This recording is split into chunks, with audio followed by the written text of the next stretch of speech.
Il s'agit donc ici d'une étude d'une importance capitale pour le gouvernement. Et c'est pour ça que nous avons, au travers des ateliers qu'il y aura tout à l'heure, demain, beaucoup d'attentes. Qu'est-ce que le gouvernement attend à un moment où il y a énormément de crises dans le monde,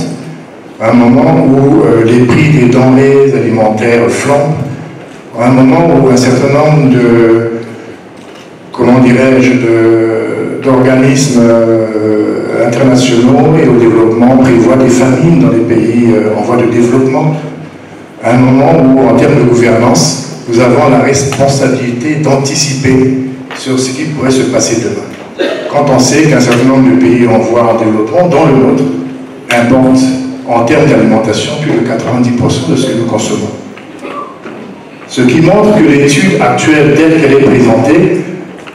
met l'accent sur un certain nombre de leviers qui pourraient permettre au gouvernement d'anticiper de façon à mieux, on va dire, réguler et prévoir des inflations qui pourraient être catastrophiques pour notre pays, d'une part, mais aussi travailler en termes de résilience pour voir comment nous pouvons nous affranchir de ces importations, tous azimuts, toujours en termes alimentaires, je reste sur cette matière, de façon à ce que nous puissions, en termes de résilience, voir comment nous pouvons mieux manager notre agriculture au sens large, mieux devenir résilient en termes de farine, de blé, de manioc et autres, moins dépendre de toutes ces importations qui, in fine, d'une part, permettent d'abord on pourrait effectivement baisser, mais on n'aura jamais le contrôle de toute la chaîne d'importation, puisqu'il y a une partie internationale qui nous échappe complètement. Donc, pour le gouvernement, c'est extrêmement important. Les experts qui vont travailler dans cet atelier, je l'ai dit dans mon discours tout à l'heure, devraient regarder avec minutie tous ces éléments que nous pouvons nous gérer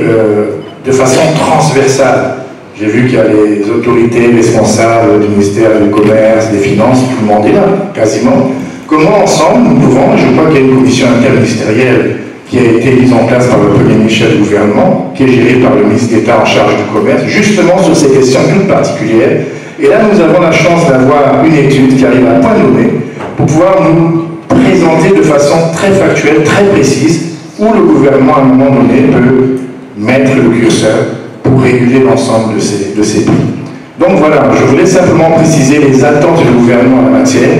particulièrement pour éviter